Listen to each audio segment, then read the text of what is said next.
Hi, I'm Pam Fox. Thank you and welcome to my channel.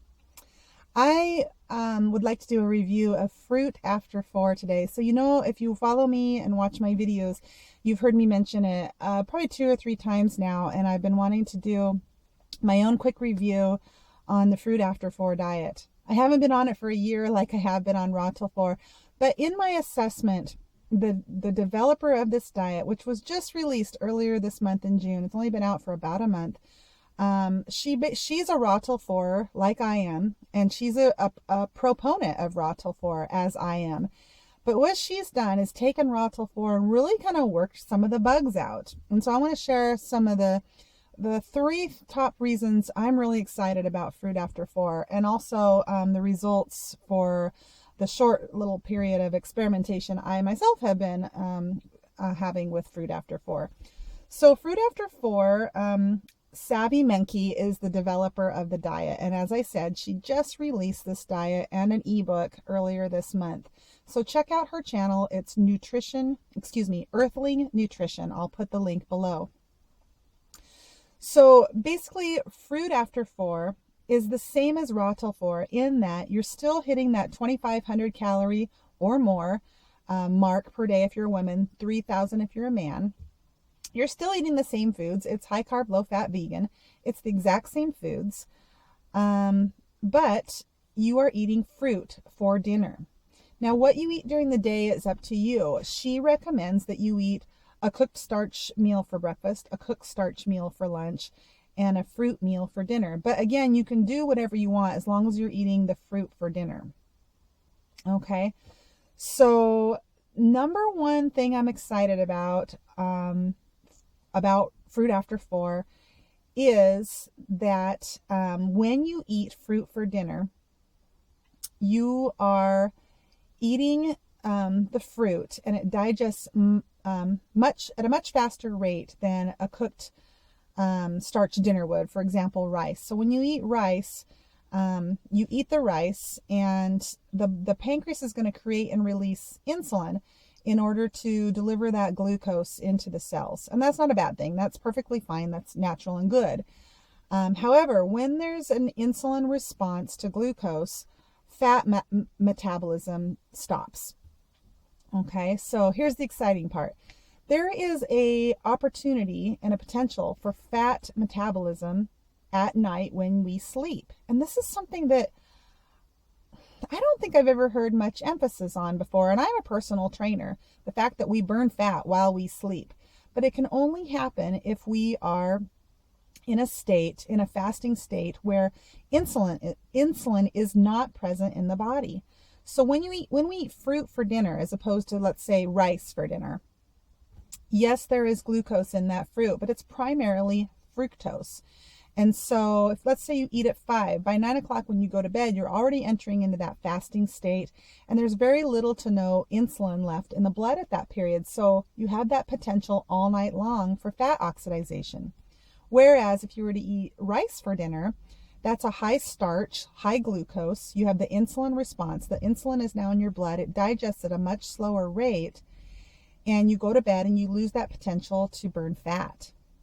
So Savy Menke, the developer of this diet, she did a calculation, and she says that in a year, a person, depending on their weight and their size, could potentially lose from 20 to 40 pounds in a year just from eating fruit at night instead of starches like rice or potatoes or pasta.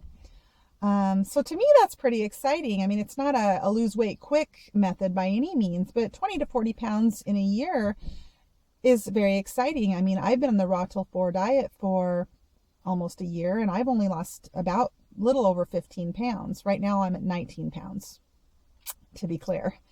But the fruit after 4, I got sidetracked. So that's number 1, is you eat the fruit for dinner and you tap into that potential to burn fat while you sleep. Okay.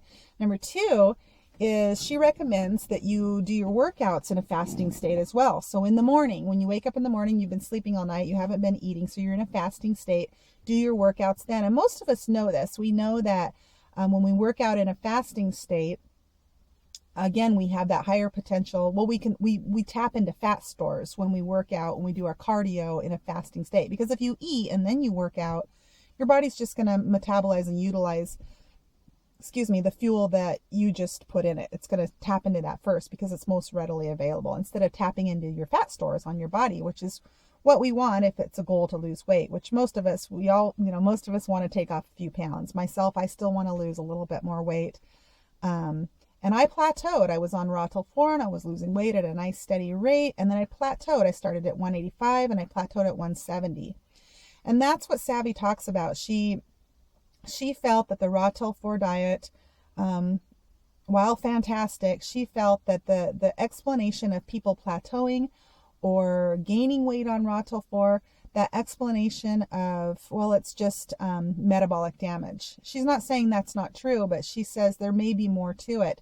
And so by eating fruit at night for dinner, we incorporate that fat oxidation at night, oxidization, anyway, at night. And by working out in a fasting state first thing in the morning, that's the second way we can really improve just our body's ability and frequency of burning fat, so that we can come out of that plateau state. So that's number 2. And then number 3 is the affordability of fruit after 4. So when you're doing raw till 4 and you're eating fruit for breakfast, you're shooting for 1,000 calories, fruit for lunch, you're shooting for 1,000 calories. That can get pretty spendy depending on where you live. It's different for everybody, but if you're buying your fruit when it's on sale and in season, that helps. But I know there's been times I've splurged on, certain fruits and spent anywhere from $8 to $10 in a meal easy. So that's a little spendy. So on fruit after 4, if you're sticking to the recommendation, let's say you're eating rice meal for breakfast or oatmeal for breakfast with some fruit and some dried fruits and nuts, that's going to be much more affordable than a pure fruit meal.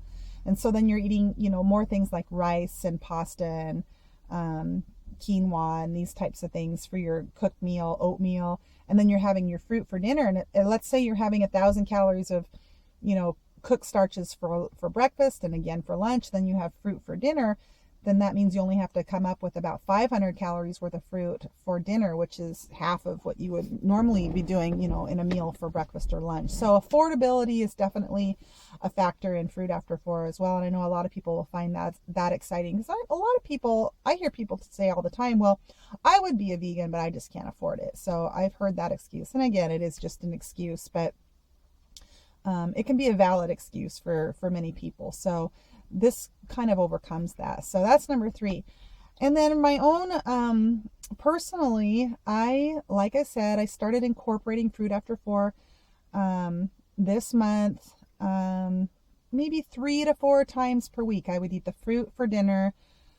And I have to say, the first night that I did it, I was pleasantly surprised. Oftentimes when I eat meals, I get sort of a euphoria, and it can be very mild and sometimes it can be a little bit more intense, but just kind of a euphoria on this plant-based diet. And if you experience this, will you comment below, because I don't hear a whole lot of people talking about this same sensation that I experience on the plant-based diet. But the first day I did fruit after 4, I'd done fruit for dinner before, but the first day I had a very large Mexican lunch of rice and beans and avocado and greens and cilantro and jalapeno, all mixed together, very delicious. And I brought a lot to work, and I could only get through about 3/4 of it. And it was a lot. It was enough for 2 meals. And I ended up eating that at noon, and then about 4 o'clock, I ended up eating the rest of it. So I had a lot of food during the day, and I was pretty full when I got home. And I ended up eating, I think, 4 or 5 oranges for dinner, and that was it. And I went to bed that night, and I just felt so warm and happy and cuddly, and just this euphoric sensation came over me. And I don't know, it's kind of weird, but I've experienced that before on potatoes as well. Potatoes for dinner, a lot of potatoes. So yeah, personally, I've been doing the fruit for dinner 3 to 4 times per week. So I'm mixing it up. And I started riding my bike to work, which I'm really excited about. And I've really been enjoying that. And I want to thank you, Savy, because you were what it took to really push me into, I've been wanting to ride my bike to work for like a year. I've been saying and having excuses. And anyway, I just started doing it. So I thought, you know what, this is my only really opportunity to get my workout in the morning. And I've lost 4 pounds this month. So I was at a plateau, 170 for about 2.5 months. And now I'm down to about 165, 166. It's kind of been bouncing around there. So I'm really happy about that. I'm eating the same food, the same exact food, in the same quantities, but I am eating fruit for dinner 3 to 4 times per week, and I am eating, I'm working out anywhere from 2 to 4 times per week. I'll ride my bike to work, and so I'll get that cardio workout in the morning in a fasting state.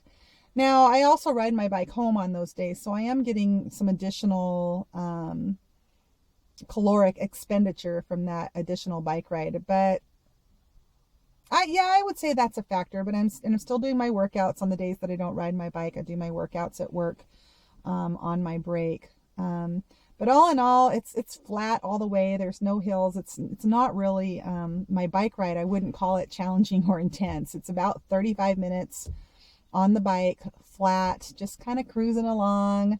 Very enjoyable though. I really, really like it.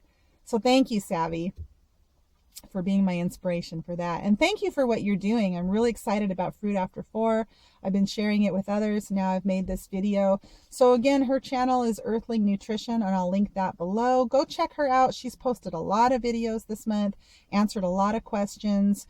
She recently posted a really exciting video about fat that I was really pleased to hear about. And I'm running out of time, but basically she talked about avocados, for example, and how they are higher in fat, nuts and seeds as well. If we eat these foods, an avocado is a fruit. If we eat these foods with fruit and vegetables, you're less likely to, your body's less likely to store that as fat. It's going to use it up. Okay, but when we eat high fat foods like avocado with a cooked starch like rice or pasta, then it's going to be less likely to metabolize it, and it's going to be more likely to store it. So go and check that out. She's much better. She's a much better teacher. I'm a terrible teacher. I'm not good at explaining things. So go and check out her channel. She's got a lot of great videos. She's just adorable. I just really like her, and she's so smart. And she comes from a scientific point of view. Everything she delivers.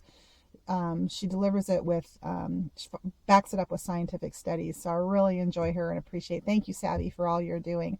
I think your diet's going to be big. I'm calling it now. I think it's going to be big.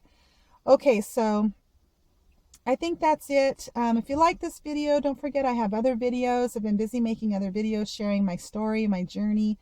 So if you liked it, go check out my other videos. Don't forget to like and subscribe, and leave comments below. If you have suggestions for videos or questions for me, I'd be happy to address those things. So that's it, guys. Take care, and thank you for watching.